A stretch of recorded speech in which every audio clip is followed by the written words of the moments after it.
Hello viewers, welcome back to my YouTube channel. So ಇವತ್ತು ಒಂದು special ರೆಸಿಪಿಯೊಂದಿಗೆ ಇವತ್ತಿನ ಒಂದು ವೀಡಿಯೋನ ಸ್ಟಾರ್ಟ್ ಮಾಡ್ತಾಯಿದ್ದೀನಿ. ಸ್ಪೆಷಲ್ ಅಂದರೆ ಇದು ನಾರ್ಮಲಿ ಎಲ್ಲರೂ ಮನೆಯಲ್ಲೂ ಮಾಡ್ತಾರೆ, ಬಟ್ ಕುಂಬಳಕಾಯಲ್ಲಿ ರೈಸ್ ಬಾತು ಸ್ವಲ್ಪ ಡಿಫ್ರೆಂಟಾಗಿ ಟ್ರೈ ಮಾಡೋಣ ಅಂತ ಹೇಳಿಬಿಟ್ಟು ಕುಂಬಳಕಾಯಿ ರೈಸ್ ಬಾತನ್ನ ಇವತ್ತು ನಾನು ಟ್ರೈ ಮಾಡ್ತಾಯಿದ್ದೀನಿ. ಯಾರ ಮನೇಲಿ ಮಾಡ್ತಾರೋ ಕುಂಬಳಕಾಯಿ ಸಾಂಬಾರು ಮಾಡ್ತಾರೆ ಯೂಶ್ವಲಿ. ಸೊ ಇದನ್ನು ನಾನು ರೈಸ್ ಬಾತು ಕುಂಬಳಕಾಯಿ ಹಾಕ್ಬಿಟ್ಟು ರೈಸ್ ಬಾತನ್ನ ಟ್ರೈ ಮಾಡೋಣ ಅಂತ ಮಾಡ್ತಾಯಿದ್ದೀನಿ. ಬನ್ನಿ, ಇವಾಗ ನಾನು ಕುಕ್ಕರ್ಗೆ ಒಂದು ಸ್ವಲ್ಪ ಎಣ್ಣೆನ ಹಾಕ್ಕೊಂಡಿದ್ದೀನಿ, ಸಾಸಿವೆ, ಅರಿಶಿನ ಪುಡಿ ಅದೆಲ್ಲ ಹಾಕ್ಕೊಂಡು ನೋಡಿ. ಈಗ ನಾನು ಬೌಲ್ನಲ್ಲೆಲ್ಲ ತೊಳೆದಿಟ್ಕೊಂಡಿದ್ದೆ ಅಲ್ವಾ, ಈರುಳ್ಳಿ, ಟೊಮೆಟೊ, ಕುಂಬಳಕಾಯಿ, ಕೊತ್ತಂಬರಿ, ಪುದೀನ, ಆಮೇಲೆ ಪಲಾವ್ ಎಲೆ ಎಲ್ಲನೂ ಒಂದರಲ್ಲಿ ಹಾಕ್ಕೊಂಡು ತೊಳ್ಕೊಂಡು ಇಟ್ಕೊಳ್ತೀನಿ. ನಾನು ಮಾಡ್ತಾ ಇರುವಂಥ ಪ್ರೊಸೀಜರ್ ಇದು. ಬೇರೆಯವರೆಲ್ಲ ಹೇಗೆ ಮಾಡ್ತೀರಾ ನಂಗೆ ಗೊತ್ತಿಲ್ಲ.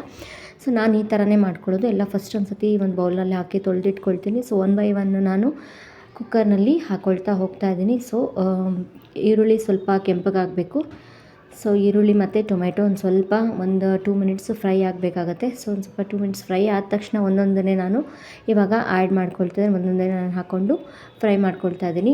ಸೊ ಈಗ ಪಲಾವ್ ಎಲೆ, ಪುದೀನ ಅಂತೂ ಇದರಲ್ಲಿ ತುಂಬಾ ಮೇಜರ್ ಒಂದು ಇಂಗ್ರೀಡಿಯೆಂಟ್ ಅಂತಲೇ ಹೇಳ್ಬೋದು. ಸೊ ಇದೆರಡು ಹಾಕೋದ್ರೇ ಒಂದು ಸ್ವಲ್ಪ ಘಮ ಬರುತ್ತೆ ಆ್ಯಂಡ್ ಟೇಸ್ಟ್ ಕೂಡ ಬರುತ್ತೆ. ಸೊ ಇದನ್ನೆಲ್ಲ ಹಾಕ್ಕೊಂಡು ಮಿಕ್ಸ್ ಮಾಡ್ಕೊಂಡು ಆದ ನಂತರ ನೋಡಿ, ಇವಾಗ ನಾನು ರುಚಿಗೆ ತಕ್ಕಷ್ಟು ಉಪ್ಪನ್ನು ನಾನು ಆ್ಯಡ್ ಮಾಡ್ಕೊಳ್ತಾ ಇದ್ದೀನಿ.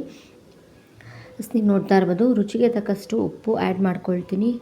ಅದಾದ ನಂತರ ಸ್ವಲ್ಪ ಗರಂ ಮಸಾಲ ಮಿಕ್ಕಿತ್ತು. ಸೊ ಗರಂ ಮಸಾಲಾನ ಹಾಕ್ತಾಯಿದ್ದೀನಿ. ಹಾಕಲೇಬೇಕಾ ಅಂತ ನೀವು ಕೇಳ್ಬೋದು. ಹಾಕಿದ್ರೆ ಒಳ್ಳೆಯದು. ಈ ಪಲಾವು, ರೈಸ್ ಬಾತ್ ಅದಕ್ಕೆಲ್ಲ ಗರಂ ಮಸಾಲ ಮತ್ತು ಪಲಾವ್ ಪೌಡರ್ ಅಂತ ಬರುತ್ತೆ, ಅದನ್ನು ಆ್ಯಡ್ ಮಾಡಿಕೊಂಡ್ರೆ ತುಂಬ ಟೇಸ್ಟಾಗಿರುತ್ತೆ. ನೋಡಿ, ಇವಾಗ ನಾನು ಅಕ್ಕಿನ ತೊಳ್ಕೊಳ್ತಾ ಇದ್ದೀನಿ. ಅವ್ರವ್ರ ಮನೇಲಿ ಎಷ್ಟು ಜನ ಇದ್ದಾರೋ ಆ ಥರ ಕ್ವಾಂಟಿಟಿಯಲ್ಲಿ ನೀವು ಅಕ್ಕಿನ ಹಾಕ್ಕೋಬೇಕಾಗತ್ತೆ. ಸೊ ನಾನಿವಾಗ 3 ಗ್ಲಾಸ್ ಅಕ್ಕಿ ತೊಗೊಂಡಿದ್ದೀನಿ. 3 ಗ್ಲಾಸ್ ಅಕ್ಕಿಗೆ ನಾನು ವಾಟರ್ ಎಷ್ಟು ಬೇಕೋ ಅಷ್ಟು ವಾಟರ್ನ ನಾನು ಆ್ಯಡ್ ಮಾಡ್ಕೊಳ್ತಾ ಇದ್ದೀನಿ. ನೋಡಿ, ಇವಾಗ ಈ ಗ್ಲಾಸಲ್ಲಿ ನಾನು ಅದಕ್ಕೆ ಡಬಲ್ ಅಂದರೆ ನಾನು ಚಿಕ್ಕ ಗ್ಲಾಸಲ್ಲಿ ಅಕ್ಕಿನ ತೊಗೊಳ್ಳೋದು. ಇದಕ್ಕಿಂತ ಚಿಕ್ಕ ಗ್ಲಾಸಲ್ಲಿ ನಾನು ಅಕ್ಕಿನ ತೊಗೊಳ್ತೀನಿ. ಆ್ಯಂಡ್ ಅದಕ್ಕಿಂತ ಸ್ವಲ್ಪ ದೊಡ್ಡ ಗ್ಲಾಸಲ್ಲಿ ನಾನು 2 ಗ್ಲಾಸ್ ಅಂದರೆ ಒಂದು ಚಿಕ್ಕ ಗ್ಲಾಸ್ಗೆ 2 ಗ್ಲಾಸ್ ಕ್ವಾಂಟಿಟಿ ಬರೋ ಥರ ನಾನು ನೀರನ್ನು ಆ್ಯಡ್ ಮಾಡ್ಕೊಳ್ತೀನಿ. ಸೊ ಅದು ಅಂದಾಜು ನಿಮಗೆ ನಿಮ್ಮ ಮನೇಲಿ ಯಾವ ಥರ ಇರ್ತಾರೆ ಆ ಥರ ನೀವು ಅಷ್ಟು ಕ್ವಾಂಟಿಟಿ ನೀವು ರೈಸ್ನ ತೊಗೊಂಡು ಅದಕ್ಕೆ ನೀವು ನೀರನ್ನ ಆ್ಯಡ್ ಮಾಡ್ಕೋಬೇಕಾಗತ್ತೆ. ಸೊ ಇವಾಗ ನಾನು ಅಕ್ಕಿ ಮತ್ತು ವಾಟರ್ನ ಆ್ಯಡ್ ಮಾಡ್ಕೊಳ್ತಾ ಇದ್ದೀನಿ. ಸೊ ಇವಾಗ ನಾನು ಮಿಕ್ಸ್ ಮಾಡ್ಕೊಳ್ತಾ ಇದ್ದೀನಿ. ಎಲ್ಲನೂ ಹಾಕಿದಾಗಿದೆ. ಉಪ್ಪು, ಗರಂ ಮಸಾಲ, ಖಾರದ ಪೌಡರು ಮತ್ತು ಪಲಾವ್ ಪೌಡರ್ ಅಂತ ಬರುತ್ತೆ, ಅದು ಕೂಡ ಹಾಕ್ಕೊಂಡ್ರೆ ತುಂಬಾ ಚೆನ್ನಾಗಿರುತ್ತೆ ಟೇಸ್ಟು. ಸೊ ಅದನ್ನೆಲ್ಲ ಹಾಕ್ಕೊಂಡು ನಾನು ಆ್ಯಂಡ್ ಇನ್ನೊಂದು ಏನು ಅಂತಂದರೆ ಕುಕ್ಕರ್ ಮುಚ್ಚಬೇಕಾದ್ರೆ ಒಂದು ಸತಿ ಊದ್ಬಿಟ್ಟು ಅದನ್ನು ಕ್ಲೋಸ್ ಮಾಡಿ. ಯಾಕಂತಂದರೆ ಸಮ್ಟೈಮ್ಸ್ ಬ್ಲಾಸ್ಟ್ ಆಗುವಂಥ ಚಾನ್ಸಸ್ ಇರುತ್ತೆ. ಸೊ ಇದೊಂದು ನಾನು ಟಿಪ್ಸ್ನ ಯಾವತ್ತೂ ನಾನು ಶೇರ್ ಮಾಡ್ಕೊಳ್ಳೋಕ್ಕೆ ಇಷ್ಟಪಡ್ತೀನಿ. ಕುಕ್ಕರ್ ಮುಚ್ಚಬೇಕಾದ್ರೆ ಒಂದು ಸತಿ ಉಫ್ ಅಂತ ಊದ್ಬಿಟ್ಟು ನೀವು ನಂತರ ಮುಚ್ಚಳ ಕ್ಲೋಸ್ ಮಾಡಿದ್ರೆ ಒಳ್ಳೆಯದು.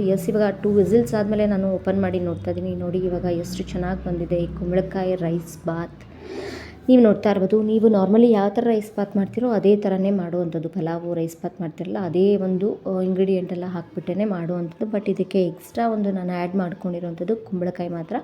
ಟೇಸ್ಟ್ ಸೇಮ್ ಇರೋತ್ತಲ್ಲ, ಏನು ಡಿಫ್ರೆನ್ಸ್ ಅಂತ ನೀವು ಕೇಳ್ಬೋದು. ಬಟ್ ಕುಂಬಳಕಾಯಿ ಹಾಕಿದ್ರೆ ಒಂದು ಸ್ವಲ್ಪ ಟೇಸ್ಟ್ ಚೆನ್ನಾಗಿರುತ್ತೆ. ಬಾಯಿಗೆ ಕುಂಬಳಕಾಯಿ ಸಿಗ್ತಾ ಇದ್ದರೆ ತುಂಬಾ ಚೆನ್ನಾಗಿ ಅನಿಸುತ್ತೆ ಟೇಸ್ಟು. ಒಂದು ಸತಿ ಟ್ರೈ ಮಾಡಿ ನೋಡಿ. ಫೈನಲಿ ಈ ಥರ ಬಂದಿದೆ. ನೀವು ನೋಡ್ತಾ ಇರ್ಬೋದು, ಹದವಾಗಿ ಬೆಂದಿದೆ, ಈಕ್ವಲ್ ಆಗಿ ಬೆಂದಿದೆ. ಸೊ ಇವಾಗ ನಾನೇನು ಎಕ್ಸ್ಪೆಕ್ಟ್ ಮಾಡಿದ್ನೋ ಅದೇ ಥರನೇ ಬಂದಿದೆ ಕುಂಬಳಕಾಯಿ ರೈಸ್ ಬಾತ್ ಅಥವಾ ಕುಂಬಳಕಾಯಿ ಪಲಾವ್ ಏನಂತನಾದರೂ ಹೇಳ್ಬೋದು. ಈ ವಿಡಿಯೋ ನಿಮ್ಗೆ ಇಷ್ಟ ಆಗಿದ್ದರೆ ನೀವು ಕೂಡ ಟ್ರೈ ಮಾಡಿ ಅಂತ ಹೇಳ್ತಾ ಇವತ್ತಿನ ವಿಡಿಯೋನ ಎಂಡ್ ಮಾಡ್ತಾ ಇದ್ದೀನಿ. ನೆಕ್ಸ್ಟ್ ವಿಡಿಯೋದೊಂದಿಗೆ ಸಿಗ್ತೀನಿ. Thank you for watching.